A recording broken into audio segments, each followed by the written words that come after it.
Meus irmãos, a paz do Senhor. Quantos estão felizes com o meu? Digam glória a Deus. Aqueles que possuem a Bíblia e amam a palavra de Deus. Gênesis 12, por favor.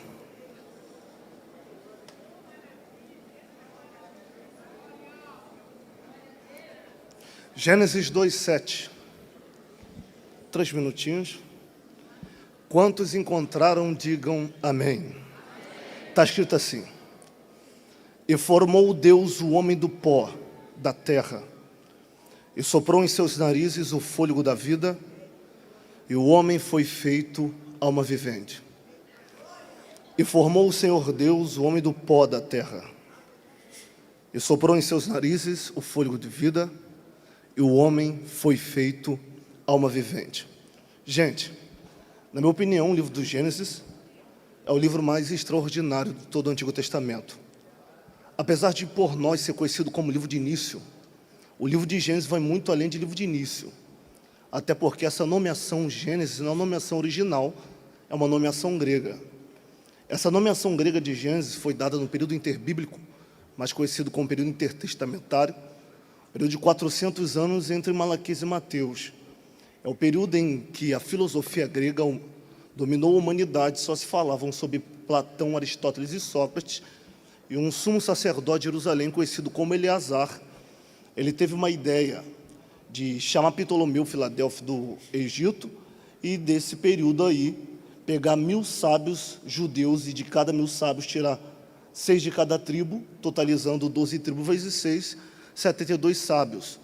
E os 72 sábios foram presos numa ilha conhecida como Ilha de Fermos, e daí veio o que é conhecido como a Septuaginta, da tradução dos 70, e daí vem a nomeação Gênesis. Mas todos nós sabemos que o livro do Gênesis foi escrito pelo profeta ou grande legislador conhecido como Moisés. Quando Moisés escreve o livro do Gênesis, ele dá a nomeação que nós conhecemos como Bereshit, mais famosa como princípio. Esse termo Bereshit, ou princípio, vai muito além de princípio, pois dentro da gramática hebraica, esse termo Bereshit sofre o que é conhecido como uma aglutinação ou uma separação de palavras ou vocábulos.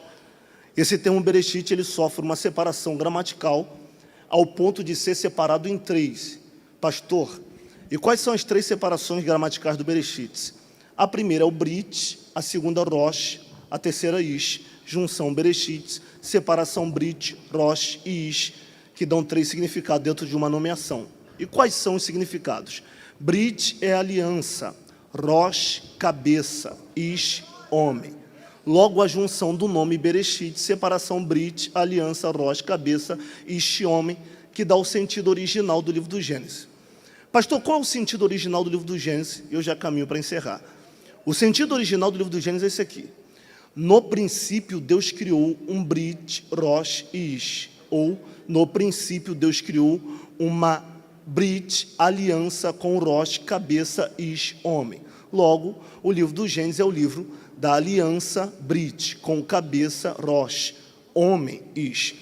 Por isso que se você percorrer o Gênesis inteiro, você não vai ver início, você vai ver aliança com cabeça, homem. Por exemplo, aliança de Deus com Adão, domine a terra, sujeite. Aliança de Deus com Noé, depois do dilúvio, não mata a humanidade com água, por isso que toda vez chover, mostra o meu arco no céu, provando como não morre com água.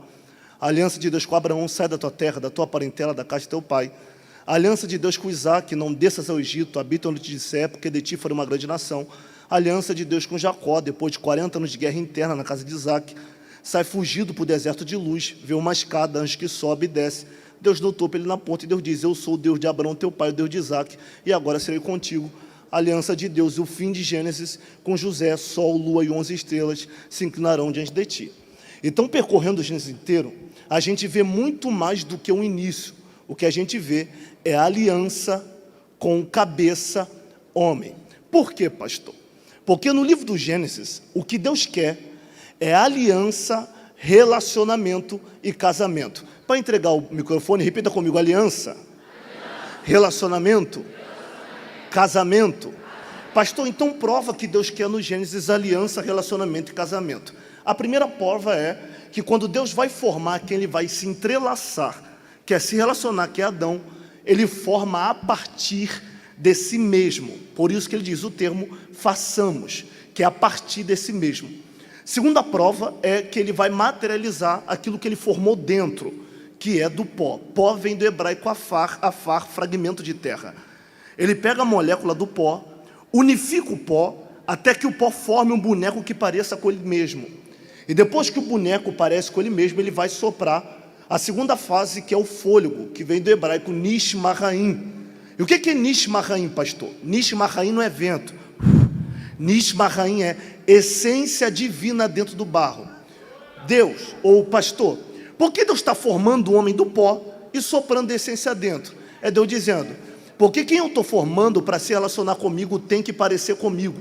Se não parecer comigo, não tem relacionamento. Você pegou? Não pegou? Vou repetir. Quem eu estou formando para se relacionar tem que parecer comigo, digital por fora. Se não parecer comigo, essência por dentro, não tem relacionamento. Só uma aplicação, vamos lá. É por isso que Deus desce no Éden formando alguém que parece com ele para casar. E o diabo senta na árvore com um papel de divórcio assinado pelo pecado. Pastor, por que o pecado que assina um papel de divórcio? Porque segundo a ramatiologia, que é a doutrina do pecado, o pecado coloca em deconformidade, transfigura o que parece, fazendo o que parece deixar de ser igual à origem que foi criada para ser igual. Vou repetir, a ramatiologia, que é a doutrina do pecado, ele coloca em deconformidade o que parece, fazendo o que parece deixar de ser igual à origem que foi criada para ser igual. Qual é a ideia do diabo? Já que o que faz homem parecer com Deus é a essência e não a matéria, porque matéria macaco é, cachorro é, chimpanzé é e não parece com Deus. O que faz o homem parecer com Deus não é a matéria, é a essência. Então qual é a ideia do diabo? A ideia do diabo é essa. Já que o que faz o homem parecer com Deus é a essência e não a matéria, eu tenho que dar um jeito de trincar a matéria para a essência vazar. Porque trincando a matéria, barro com pecado, a essência vazando, o homem vai ser vazio, feito animal, irracional. Tomará atitude errada no hoje e amanhã sofrerá a consequência do ontem.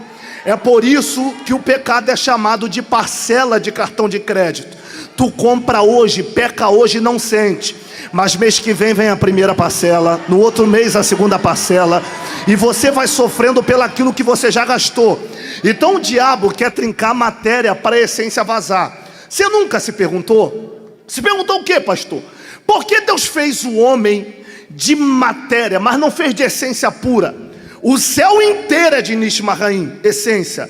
Deus é essência, anjo é essência, querubins é essência, serafins é essência, arcanjo é essência. Se o céu inteiro é essência, por que Deus não fez o homem também só de essência? Mas tem que fazer uma cobertura que é de barro para proteger a essência e não faz só de essência. Sabe por que ele não pode fazer o homem só de essência? Porque o pecado já existia. Ué, pastor? O pecado não se originou em Adão? Não. O pecado se originou em Lúcifer, no diabo. Ele entrou na humanidade por Adão, mas não se originou em Adão. Como o pecado já existia, Deus pensa, eu não vou fazer o homem só de essência, porque se eu fizer o homem só de essência, o dia que o homem pecar comendo, ele não terá direito de perdão, porque uma vez a essência pecando é condenada eternamente. É por isso que matar a própria vida, que é destruir a essência, não te dá o direito de perdão, porque não foi tu que criou a essência, então tu não pode arrancá-la de si mesmo. Gostei daquela senhora lá que ficou de pé. É por isso que a blasfêmia contra o Espírito Santo não tem perdão, porque se não é você a essência, tu não pode julgar a essência. Então Deus sabe que uma vez pecando contra a essência não tem perdão. Deus diz, se eu fizer o homem só de essência e o homem pecar comendo, a essência que é o homem não terá perdão e terá que ser condenado ao inferno como o diabo. Para que o homem não seja condenado eternamente, eu vou fazer uma cobertura que proteja a essência. Eu imagino alguém lá no céu perguntando, a cobertura que vai proteger a essência vai ser de que, Deus? De diamante, porque nenhum ferro, nenhum fogo destrói. De aço, de ferro, de cobre, de alumínio? Deus diz não. Então vai ser o que a cobertura de essência? Deus diz, do pó. Por que do pó a cobertura da essência? Porque o dia que o homem pecar comendo, eu abro uma empresa para se tornar funcionário da empresa que eu criei para trabalhar nela. Qual é o nome da empresa, Deus? É conhecida como olaria. Especialista em tratado que está quebrado. É por isso que a olaria de Deus na Bíblia, Jorginho, é chamado de cativeiro. Quer ver? O povo errou Egito, errou Assíria, errou Medopérsia, errou Babilônia, errou cativeiro romano. Um dia Jeremias, desesperado por mais de 58 mil mortos na espada da Babilônia em 17 anos de deportação, Jeremias grita: se foram nossos pais quem pecaram, Lamentações 5:7, por que nós é que estamos sofrendo? Aí Deus diz: sabe por que vocês estão sofrendo? Levanta-te e desce à casa do olheiro, e lá te farei ouvir as minhas palavras. Por que na olaria? É porque é lá que eu conserto a matéria para a essência não vazar. É por isso que o diabo se arrebenta. Tentou te parar na segunda, tentou te matar na terça, te desviar na quarta, te humilhar na quinta, e disse: depois da semana turbulenta não vai vir para o vigilão adorar. Você disse: eu posso ir quebrado, mas eu vou, porque na visão espiritual aquela quadra não é uma escola de samba. É o que? É uma olaria. O local que ele entra quebrado e vai sair de pé fortificado. É por isso que Deus não te deixa em paz. Por que Deus não me deixa em paz? Porque já que a matéria tem o dono e o dono é olheiro, ele está dizendo: se não tiver do jeito que eu quero, eu quebro, eu conserto, eu renovo, mas vai ficar do jeito que eu quero. Para passar o microfone para o Joel e você pular dessa cadeira aí, lá vai. E a raiva do diabo é essa. É o que? É porque a gente é matéria e ele entorta a gente para ajeitar. Explica. Tu conhece alguém, vacila mais do que respira, Deus não faz nada. Peca, pinta e borda, Deus não faz nada. Apronta, Deus não faz nada. Se lambuza no erro, Deus não faz nada. Aí tu diz: fulano libertando o pé que não dá em nada, eu vou fazer também. Tu só pensa em fazer, a mão desce, te quebra, te amassa, te aperta, te humilha.